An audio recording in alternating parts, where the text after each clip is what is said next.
Kolkata అర్జీకర్ medical కాలేజీలో జరిగిన దారుణమైనటువంటి ఘటన, హృదయ విదారకమైనటువంటి సంఘటన.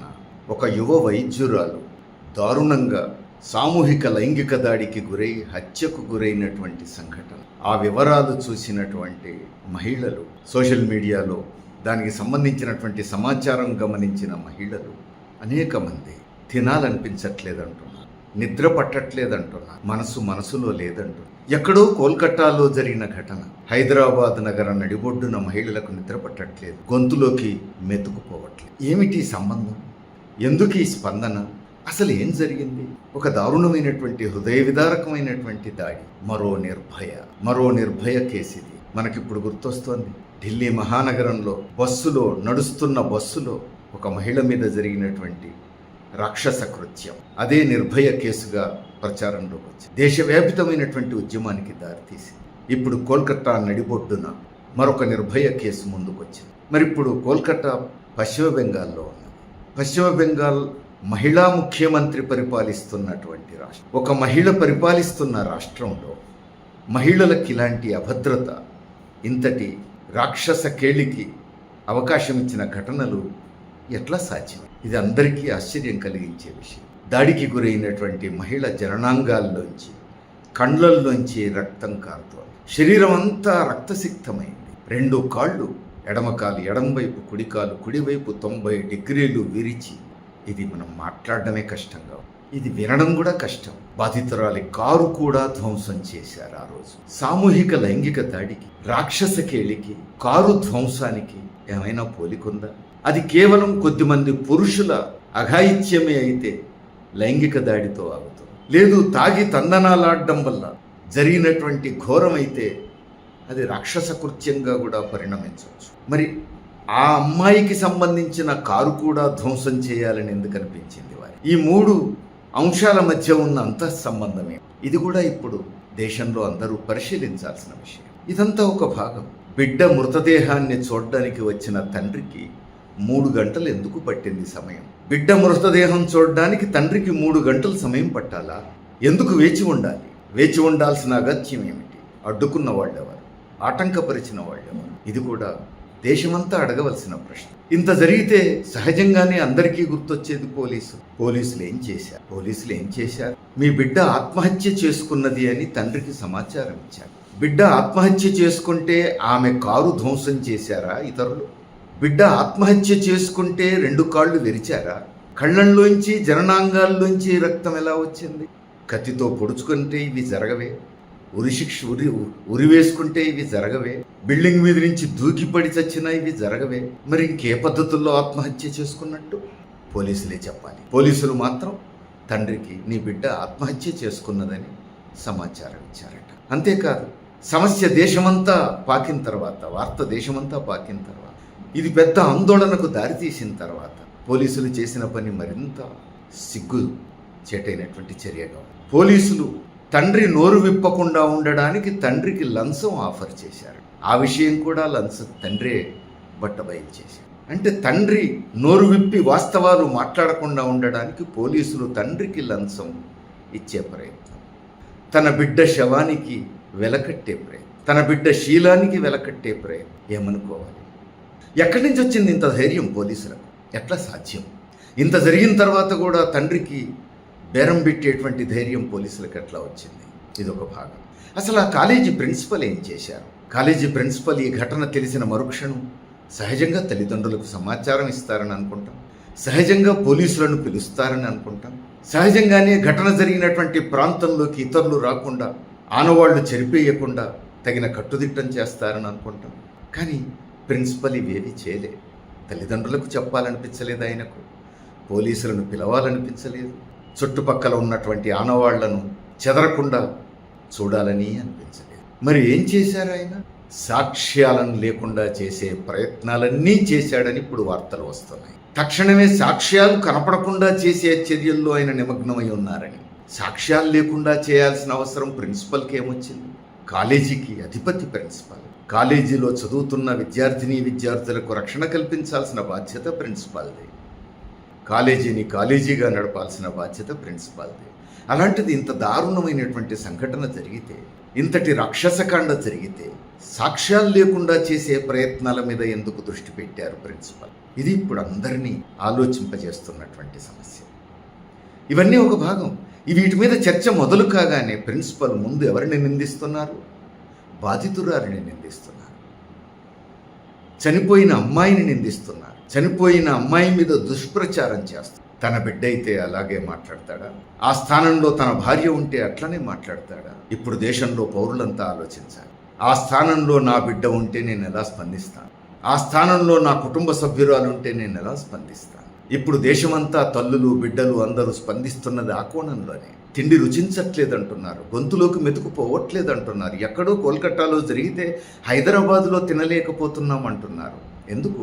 అది నా కుటుంబంలో ఉన్న మహిళ అయితే నా పరిస్థితి ఏమిటి అనేటువంటి ఆందోళన ఎక్కడో గుండెల్లో గుచ్చుకుంటుంది. అందుకే ఈ స్పందన. ఎందుకు ఈ దుస్థితికి దాపురించింది ఈ దేశంలో అనేది ఇప్పుడు ప్రశ్న. పోలీసులు ఆత్మహత్యాన్ని బుకాయించే ప్రయత్నం, ప్రిన్సిపల్ బాధితురాలినే నిందించే ప్రయత్నం, సాక్ష్యాలను నిర్మూలించే ప్రయత్నం. కానీ వైద్యులు మాత్రం ఇది సామూహిక లైంగిక దాడి అని చెప్పి స్పష్టంగా నమ్ముతున్నారు. ఇది సామూహిక లైంగిక దాడి అనే చెబుతున్నారు. మరి ఇంత జరిగితే ఆ రాష్ట్ర ప్రభుత్వం ప్రిన్సిపల్ మీద చర్య తీసుకున్నదా? తొలగించిందా? కేసు పెట్టిందా?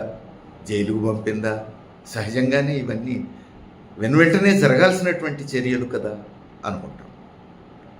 కానీ ఆ ప్రభుత్వం చేసిన చర్య సభ్య సమాజం సిగ్గుతో తలదించుకోవాల్సిన పరిస్థితి. ఈ నేరస్తుడు రాజీనామా పత్రం ఇచ్చాడు, ప్రభుత్వమేమో మరో మెడికల్ కాలేజీకి అధిపతిగా ట్రాన్స్ఫర్ చేసి. ఎంత గొప్ప స్పందన! కానీ ఏ కాలేజీకి అయితే ఈ ప్రిన్సిపల్ను కొత్త ప్రిన్సిపల్గా ట్రాన్స్ఫర్ చేశారో ఆ కాలేజీ విద్యార్థులు మాత్రం దేశమంతా అభినందించదగిన పని చేశారు. ప్రిన్సిపల్ రూమ్కు తాళం వేసి లోపలికి అడుగుపెట్టే అర్హత నీకు లేదని తేల్చివేశారు. Hats off. అది నిజమైన పౌరులు చేయవలసిన పని. మరి ఆ రాష్ట్రంలో అధికార పార్టీ ఏం చేసింది? 2 అధికార పార్టీ నాయకులు, ఒక మంత్రి, ఒక ఎమ్మెల్యే ఆందోళన చేస్తున్న విద్యార్థుల దగ్గరికి వచ్చి మీరు ఆందోళన ఆపండి అని బెదిరించే ప్రయత్నాలు, ఒప్పించే ప్రయత్నాలు చేశారట. ఇదేనా అధికార పార్టీ చేయాల్సిన పని? ఇదేనా ప్రభుత్వం చేయవలసిన పని? ఇదేనా ప్రజాప్రతినిధులు మంత్రులు చేయవలసిన పని? ఎందుకు ఈ పని చేసి ఉంటారు? ఇది తృణమూల్ కాంగ్రెస్కు చెందినటువంటి సమూహం చేసినటువంటి రాక్షస కృత్యం అని చెప్పి వార్తలు వస్తున్నాయి. తమ పార్టీకి చెందినటువంటి ఇలాంటి ఆవారా గ్యాంగులను రక్షించుకోవడం కోసమైనా మంత్రులు, శాసనసభ్యులు, అధికార పార్టీ నాయకులు పూనుకోవాల్సింది. అంతేకాదు, అసలు ఆ ప్రిన్సిపల్ పెద్ద నేర చరిత్ర కలిగిన వాడని ఇప్పుడు వార్తలు బయటకు వస్తున్నాయి. మరి ఇంత నేర చరిత్ర కలిగినటువంటి ప్రిన్సిపల్ను రక్షించే ప్రయత్నం పాలకులు ఎందుకు చేస్తున్నారు? అది కూడా ఇప్పుడు ప్రశ్నే. ఇప్పుడు ఆ కాలేజీలో నర్సింగ్ సిబ్బంది చెప్తున్నారు, ప్రత్యక్ష సాక్షులు చెప్తున్నారు, అమ్మాయి మీద, యువ వైద్యురాలి మీద సామూహిక లైంగిక దాడి చేసినటువంటి దుర్మార్గులు చేసినటువంటి అరాచకం, విధ్వంసం కళ్ళారా చూశారు. ఎవరైనా మాట్లాడితే మీకు కూడా అదే గతి పడుతుంది అని నర్సింగ్ సిబ్బందిని కూడా బెదిరించారట. ఇప్పుడు ఆ నర్సింగ్ సిబ్బంది నోరు విప్పి చెప్తున్నారు, మీడియాకు చెప్తున్నారు, సంతోషం, ధైర్యం చేస్తున్నారు. ఆ ధైర్యం ఉన్న వాళ్లే కావాలి. ఆ అమ్మాయి మీద, యువ వైద్యురాలి మీద సామూహిక లైంగిక దాడి జరగడానికి కొన్ని గంటల ముందు జరిగిందేమో. ఆ కాలేజీలో జరుగుతున్నటువంటి అన్యాయాలు, అక్రమాలు, ప్రిన్సిపల్ చేస్తున్నటువంటి అక్రమాలు ఆ అమ్మాయికి తెలిసి తన మిత్రురాలికి ఫోన్ మీద చెప్పిందని. అంతే, తర్వాత ఈ ఘటన జరిగింది. ఆ ఫోన్ రిసీవ్ చేసుకున్న ఆ తల్లి, ఆ అమ్మాయి ఏం చేయాలో అర్థం కాని స్థితిలో పడ్డది. దేశమంతా ఆందోళన మొదలైన తర్వాత ఆ ఆడియో రికార్డును జనంలోకి వదిలింది. ప్రజలకు వాస్తవాలు చెప్పేందుకు సిద్ధపడ్డది, ధైర్యం చేసింది. ఆ ధైర్యమే ఇప్పుడు కావాలి, ఆ పట్టుదలే ఇప్పుడు కావాలి, ఆ నిజాయితీనే ఇప్పుడు కావాలి.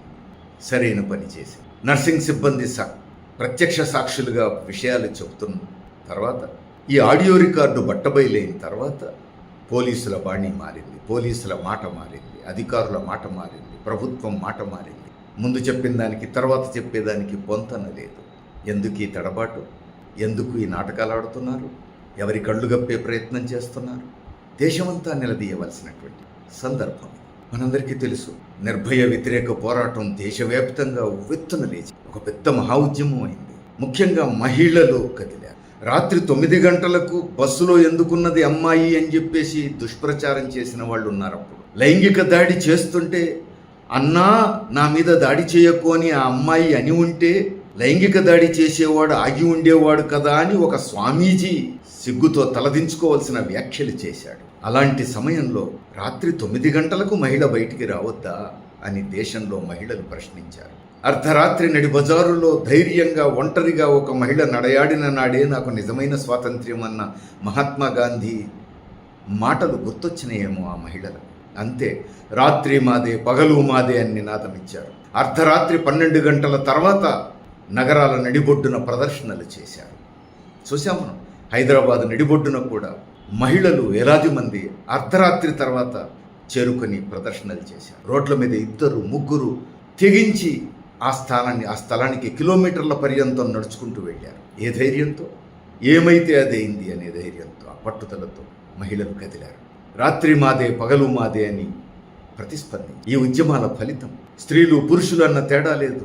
ఈ దేశంలో ప్రజాస్వామ్యం కావాలి, మహిళలకు భద్రత కావాలని కోరుకున్న పౌరులందరూ కదిలారు, నిలదీశారు. దాంతో నిర్భయ చట్టం చేయవలసి వచ్చింది ఆనాటి పాలన.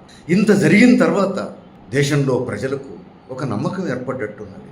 నిర్భయ చట్టం వచ్చింది, ఇక మహిళలకు భద్రత ఉంటుంది అని. కానీ నిర్భయ చట్టం తర్వాతనే కదా, నిర్భయ చట్టం ఉండగానే కదా ఇప్పుడు కోల్కతాలో ఈ యువ వైద్యురాలి జీవితం ఇట్లా అంతమైంది. నిర్భయ చట్టం ఉండగానే కదా కాశ్మీర్లో ఒక ఆలయంలో ఒక మైనర్ బాలిక మీద సామూహిక లైంగిక దాడి హత్య జరిగింది. నిర్భయ చట్టం ఉండగానే కదా ఉత్తరప్రదేశ్లో హత్రాస్లో ఒక దళిత మహిళ సామూహిక లైంగిక దాడికి గురై హత్యకు గురై, అది హత్య అనాలి, దాన్ని అధికారయుతమైన హత్య అనాలి.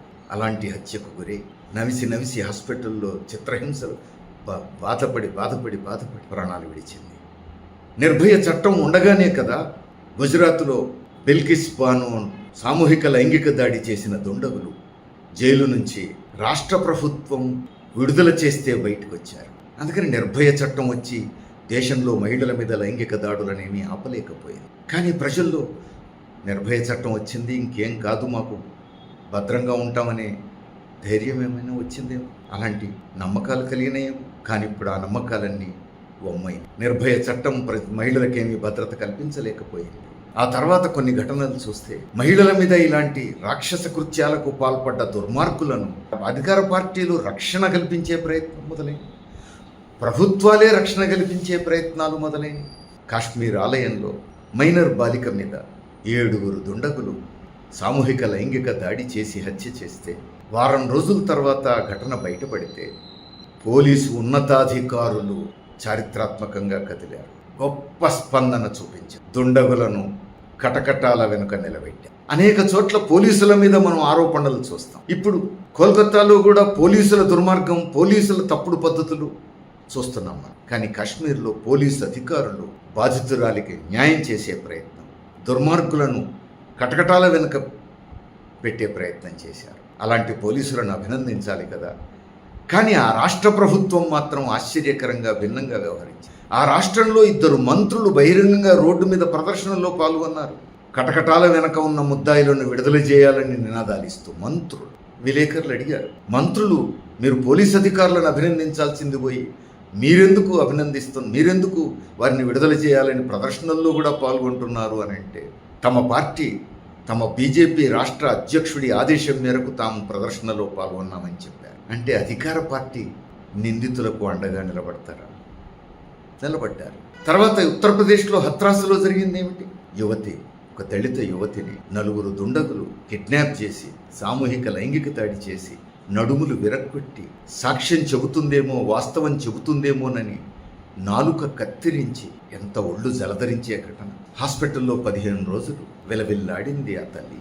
అయినా ముఖ్యమంత్రి స్పందించలేదు, రాష్ట్ర ప్రభుత్వం స్పందించలేదు. దేశమంతా అదొక ఇష్యూ అయిన తర్వాత పోలీసులు కదిలి దుండగులను అరెస్ట్ చేస్తే ఆ నియోజకవర్గంలో బీజేపీ ఎంపీగా ఎన్నికైనటువంటి నేత జనాన్ని సమీకరించి ధర్నా చేశాడు. నిందితులను విడుదల చేయాలి అని. వారి యువ జీవితం కటకటాల పాలైంది, వారి యవ్వనం వృధా అవుతోంది, వారిని జైలు నుంచి విడుదల చేయాలని బహిరంగంగా మీడియాతో మాట్లాడుతూ ధర్నా చేసి. అంటే అధికార పార్టీ రక్షణ కల్పించడం కొత్త పరిణామం. బహిరంగంగా రక్షణ కల్పించడం బహుశా అంతకుముందు కూడా ఉండుండొచ్చు, కానీ ఇంత బహిరంగంగా రంగంలోకి దిగాయి. గుజరాత్లో బిల్కిస్ బాను ఘటనలో రాష్ట్ర ప్రభుత్వమే స్వయంగా తీర్మానం చేసి నేరస్తుల సత్ప్రవర్తనకు మెచ్చి విడుదల చేస్తున్నామని ప్రకటించారు.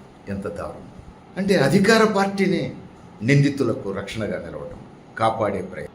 వీరు జైల్లోంచి బయటకు వస్తూ ఉంటే అధికార పార్టీ నాయకులు, కార్యకర్తలు, ఆర్ఎస్ఎస్ కార్యకర్తలు వారిని పూలమాలలతో అలంకరించి మంగళ వాయిద్యాలతో ఊరేగిస్తూ ఇండ్లకు తీసుకెళ్లడం ఏ సమాజాన్ని స్ఫురిస్తున్నారు? ఇప్పుడు వెనకకు తిరిగి చూసుకోవాలి. కోల్కతాలో ఇంత దుర్మార్గమైనటువంటి ఘటన ఎందుకు పునరావృతమైంది? కాశ్మీర్ ఆలయంలో ఘటన జరిగినప్పుడే దేశమంతా స్పందించి ఉంటే, ఉత్తరప్రదేశ్లో హత్రాస్లో జరిగినప్పుడే అందరూ నిలదీసి ఉంటే, బిల్కిస్ బాను కేసులో రాష్ట్ర ప్రభుత్వం వ్యవహరించిన తీరు, కేంద్ర పాలకులు దాన్ని ఆమోదించిన తీరు గమనించినప్పుడే జనం కదిలి ఉంటే ఈరోజు ఈ యువ వైద్యురాలు ప్రాణం పోయి ఉండేదా? ఆ మహిళ మీద ఈ దుష్కృత్యం జరిగి ఉండేదా? ఇవన్నీ మన దృష్టికి వస్తున్నాయి. మన దృష్టికి రాని ఇంకెన్ని జరుగుతున్నాయో. ఇలాంటి ఘటనలు మళ్ళీ జరుగుతాయా? జరిగేవా? అందుకని ఇప్పుడు జనం ఆలోచించాలి. జనం కదలాలి, దేశమంతా కదలాలి. అది ఇప్పుడు కావాలి. ఇప్పుడు సహజంగానే ఒక ప్రశ్న కొంతమందిలో వస్తుంది. అయ్యే, మమతా బెనర్జీ మహిళ కదా, మహిళ ముఖ్యమంత్రిగా ఉన్న రాష్ట్రంలో ఇంత దారుణం ఎట్లా జరిగింది? నిజమే. ఉత్తరప్రదేశ్ ముఖ్యమంత్రి యోగి కదా, యోగి ముఖ్యమంత్రిగా ఉన్న చోట కూడా అంత దారుణం ఎట్లా జరిగింది? నిజమే. అరే, కాశ్మీర్లో ఒక ప్రార్థనా మందిరంలో కదా జరిగింది. ప్రార్థనా మందిరంలో ఇది ఎట్లా జరిగింది? అందులో ఒక పూజారి కొడుకే ఏ విధంగా ఈ ముఠాలో ఉన్నాడు? ఇలాంటి ప్రశ్నలు సహజంగానే వస్తాయి. ఇవన్నీ ఒక భాగం. గుజరాత్ సాక్షాత్తు ప్రధాని మోడీ సొంత రాష్ట్రంలో ఇట్లా జరిగిందా? అదెట్లా సాధ్యం? ఇలాంటి ప్రశ్నలు అనేకం సహజంగానే సాధారణ ప్రజలను వెన్నాడతాయి. కానీ ఇక్కడ గమనించాల్సింది, ఇది కొంతమంది పురుషులు కొంతమంది మహిళల మీద చేస్తున్న దాడి కాదు. దీనికి మహిళలు ఎందుకు మద్దతునిస్తున్నారు? ఒక యోగి పాలనలో ఇట్లా ఎందుకు జరుగుతోంది? ఒక ప్రార్థనా మందిరం ఇలాంటి దుష్కృత్యానికి వేదిక ఎలా అయింది అంటే, అది ప్రార్థనా మందిరమా, అది యోగ్య, అది స్వామీజీనా, లేకపోతే పాస్టరా, లేకపోతే ఒక మహిళ నాయకత్వమా అనే తేడా ఏమీ లేదు. ఏ విధానాలకి ఈ ఘటనలు అద్దం పడుతున్నాయి? సమాజంలో ఎలాంటి నేరాలకు పాలకులు అండగా నిలుస్తున్నారు? సమాజంలో అవినీతి, అక్రమం, నిరుపేదల శ్రమదోపిడీ బహిరంగంగా జరుగుతూ ఉంటే పాలకులు ఎవరికి అండగా ఉంటారు? అందుకని పాలకుల విధానాలకు సంబంధించిన ప్రశ్నలు ఇప్పుడు ఆలోచించాల్సింది. ఈ ఘటనలన్నీ పాలకుల విధానాలకు ప్రతిబింబాలు అన్న విషయం మనం గుర్తుపెట్టుకోవాలి. అందుకని ప్రశ్నించాల్సింది విధానాలను, ప్రశ్నించాల్సింది పాలకులను, ప్రశ్నించాల్సింది పార్టీలను, ప్రభుత్వాలను. ఇది వ్యక్తుల సమస్య కాదు, ఇది ఆడ మగ సమస్య కూడా కాదు. ఇది సమాజంలో వ్యాపిస్తున్నటువంటి ఒక దుర్మార్గమైనటువంటి, దౌర్జన్యపూరితమైనటువంటి ఒక ధోరణి. ఆ ధోరణికి ఆస్కారం ఇస్తున్నటువంటి పాలకుల విధానాలు. వాటి మీద ఇప్పుడు ప్రజల దృష్టి పడాల్సింది. ప్రజలు ప్రశ్నించాల్సింది విధానాలను, పాలకులను. చూద్దాం ఏం జరుగుతుంది.